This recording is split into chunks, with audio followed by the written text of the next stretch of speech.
Friends, my name is Kunal Vyas. I am a chess coach of master chess classes. Master chess classes में मैं आपके लिए नई नई बुक्स पर वीडियो बनाता रहता हूं। तो फिलहाल जो हमारा कोर्स है वो चल रहा है chess training programme for underrated to 1400 player. इसमें मैं आज आपके लिए लेके आया हूं king and rook pawn against king endgame. इसमें भी हम अलग अलग पॉन्स पर बात करेंगे, जैसे कि अभी हम बात कर रहे हैं रुक्स पॉन की। तो king and pawn endgame में क्या होता है, रुक पॉन में स्पेस की वजह से गेम ड्रॉ हो जाती है। मतलब कि व्हाइट विन नहीं कर सकता है, या ब्लैक के पास पॉन है तो ब्लैक विन नहीं कर सकता। अब जिस भी साइड के पास पॉन है वो विन नहीं कर सकता रुक पॉन को।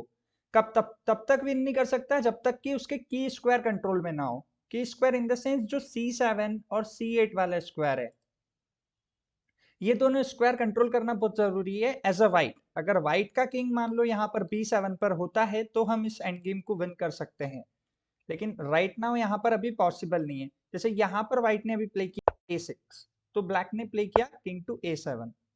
व्हाइट ने यहाँ पर प्ले किया किंग टू A5, यहाँ पर ब्लैक ने प्ले किया किंग टू A8।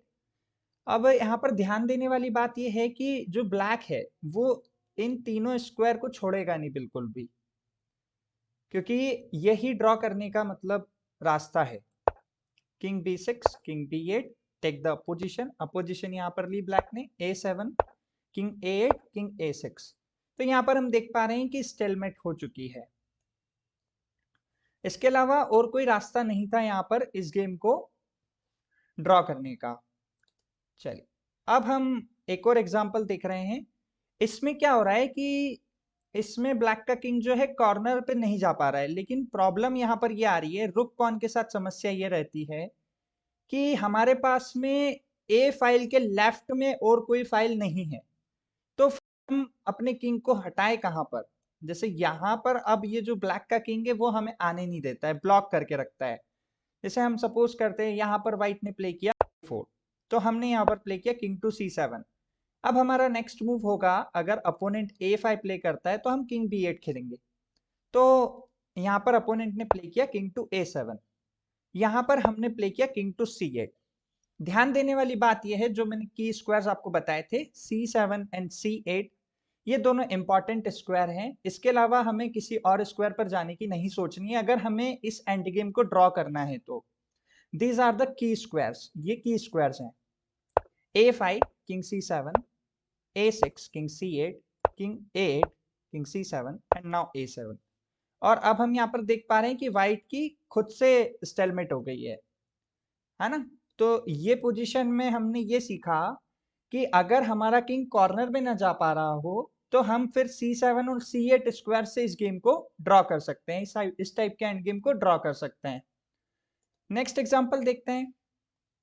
जैसा कि मैंने आपको बताया था C7 और C8, उसी तरीके से F7 और F8 पोजीशन में ये दोनों जो स्क्वायर है ये की स्क्वायर है। तो यहां पर अगर अपोनेंट का किंग आ जाता है तो फिर ये गेम ड्रॉ होगी, लेकिन यहाँ पर व्हाइट की मूव है और व्हाइट ने यहाँ पे किंग टू G7, जिसकी वजह से हम देख पा रहे हैं कि ब्लैक के किंग को आने से रोक दिया गया है। और इसके बाद अब ब्लैक के किंग को पूरा घूम के आना पड़ेगा। तो वो जब तक घूम के आएगा तब तक ये पॉन प्रमोट हो जाएगी। जैसे कि अगर वो आता है पास में, ट्राई करता है, तो देखिए हमारी पॉन इजिली यहाँ पर प्रमोट हो चुकी है। चलिए अब हम लोग नेक्स्ट एग्जाम्पल पर चलते हैं। जैसे कि ये जो एग्जाम्पल है, ठीक है, इसमें बात ये हो रही है कि ये जो पॉन है, अगर ये pawn half of the board को क्रॉस कर लेती है, जैसे कि ये हाफ ऑफ द बोर्ड है, ये ब्लैक की साइड है, ये व्हाइट की साइड है, तो अगर ब्लैक की पॉन यहां पर होगी तो ये गेम विन हो जाएगी। लेकिन अभी यहां पर क्या हो रहा है कि यहां पर व्हाइट ने 4 प्ले किया और अब व्हाइट यहां पर ड्रॉ कर लेगा इजीली, क्योंकि जो मैंने आपको स्क्वायर्स बताए थे F1 एंड F2, वहां पर ये किंग पहुंच जाएगा इजीली। तो देखिए अब ये गेम वापस से ड्रॉ हो चुकी है, क्योंकि अब अगर अपोनेंट पॉन पुश करता है तो हम यहाँ पर ये मूव खेलेंगे, और अगर अपोनेंट यहाँ पर किंग H2 जाता है तो हम किंग F2 चले जाएंगे। Like this, if you played H4, then हमने प्ले किया king to G1, H3, king H1, H2 and stalemate हो गई। और यहीं पे अगर वो फिफ्थ मूव पे किंग F2 खेलता है H2 खेलता है, तो हमने प्ले किया king F2, then H4, then king F1, then H3, king F2, king H1, and यहाँ पर फिर से वही सेम पोजीशन आ गई और यहाँ पर ड्रॉ हो गया गेम। चलिए, अब किंग एंड रुक पॉन के अगेंस्ट एक बार और हम देखने वाले हैं।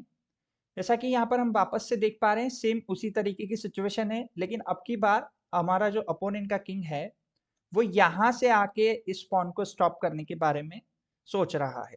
तो इसके लिए हमने क्या प्ले किया, king to G7, H5, king G5, H6, और यहाँ पर हमारी पॉन अगेन प्रमोट हो रही है। अभी तक तो हमने king and rook pawn against king देखा है, जिसमें हम देख पा रहे हैं कि जनरली जो गेम्स है वो ड्रॉ की तरफ जाते हैं, लेकिन अभी हम सेंट्रल पॉन के अगेंस्ट देखने वाले हैं। तो सेंट्रल पॉन में ये होता है कि जैसे मान लो जिसकी अपोजिशन ले रखी है, मान लो जैसे मैं वाइट हूं और मैंने अपोजिशन ले रखी है, ठीक है, और अगर ब्लैक की मूव है तो यहाँ पर गेम विन हो जाएगा इस पोजीशन में, क्योंकि उसे अपोजिशन से हटना पड़ेगा और मुझे मूव मिलेगी पॉन की।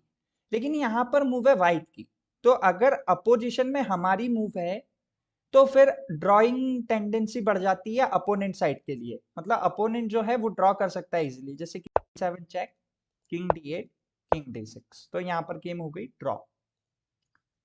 चलिए, नेक्स्ट पोजीशन पर हम आ जाते हैं। सेम उसी पोजीशन में मैंने आपको बताया था कि अगर ब्लैक की मूव है यहाँ पर, तो फिर ब्लैक को क्या करना पड़ेगा, यहाँ पर चलना पड़ेगा, और जिसकी वजह से जब हम ये मूव चलेंगे तो ब्लैक अब अपोजिशन टेक नहीं कर सकता है, तो इस वजह से उसे साइड में हटना पड़ेगा, एंड देन हमारे किंग के लिए रास्ता खुल जाएगा और फिर हम आराम से पॉन को प्रमोट कर लेंगे।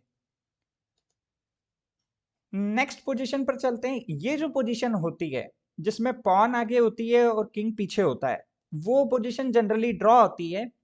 बस कंडीशन ये होती है, शर्त ये होती है कि हमें हमारे किंग को, या तो अपोनेंट जब बाहर आएगा किंग, अपोनेंट का किंग, तब हमें उससे अपोजिशन लेनी है, और जब हम अपोजिशन नहीं ले पा रहे हैं तब हमें इसी फाइल, पॉन की फाइल में हमें पीछे जाना है।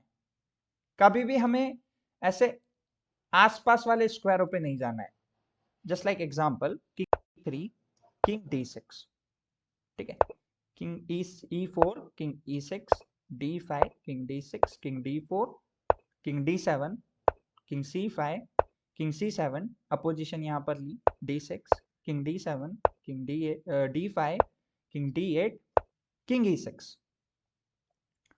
ठीक है, यहाँ पर king E8, D7, king D8, king D6, तो यहाँ पर ये गेम ड्रॉ हो गई, स्टेलमेट हो गई।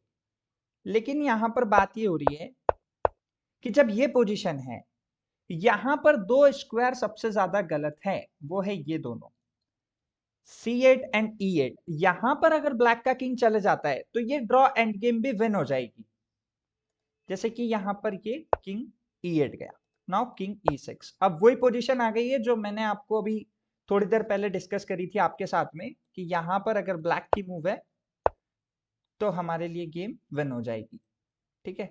तो इसीलिए अपोजिशन कभी नहीं देना है अपोनेंट को। किंग पॉन एंड गेम में अपोजिशन का हमेशा ध्यान रखना होता है। अपोजिशन मतलब एक की होती है, मतलब एक चाबी है। अगर आपने इस एंड गेम में अपोजिशन अपोनेंट को दे दी तो हमारे लिए फिर बहुत प्रॉब्लम हो जाती है। चलिए, नेक्स्ट एग्जांपल पर हम चलते हैं। King and 5th rank pawn, मतलब कि जब हमारी पॉन 5th रैंक पे पहुंच जाती है तब अपोजिशन इतनी मैटर नहीं करती है। रैंक की पॉन होती है उसके 6 की स्क्वायर्स हो जाते हैं, जनरली पॉन के 3 की स्क्वायर्स होते हैं, लेकिन यहाँ पर मैंने आपको दिखा रखा है कि यहाँ पर जो D5 वाली पॉन है उसके 6 स्क्वायर्स की हैं, की स्क्वायर 6 है, तो यहाँ पर किसी की भी मूव हो व्हाइट विन करेगा। वो इसलिए विन करेगा क्योंकि विन करने की एक ही सिचुएशन होती है कि पॉन के आगे आपका किंग होना चाहिए जनरली। तो अगर पॉन के आगे आपका किंग है तो आप गेम को विन कर सकते हैं। जनरली यहां पर व्हाइट ने प्ले किया king 6, king E8, D6, king D8, D7, king C7, king E7, and यहां पर ये गेम विन हो गया। अगर व्हाइट यहां पर भी हटता तो भी ये गेम वैसा ही होता, सिंपली यहां पर विन हो जाता। चलिए एक एग्जांपल और हम देख लेते हैं इसी पोजीशन में। अब यहाँ पर मान लो जैसे ब्लैक की मूव है तो ब्लैक इजीली लॉस्ट हो जाएगा, like king c8, king e7, king c7, d6, king c6, d7, king c7, d8 is equals to queen.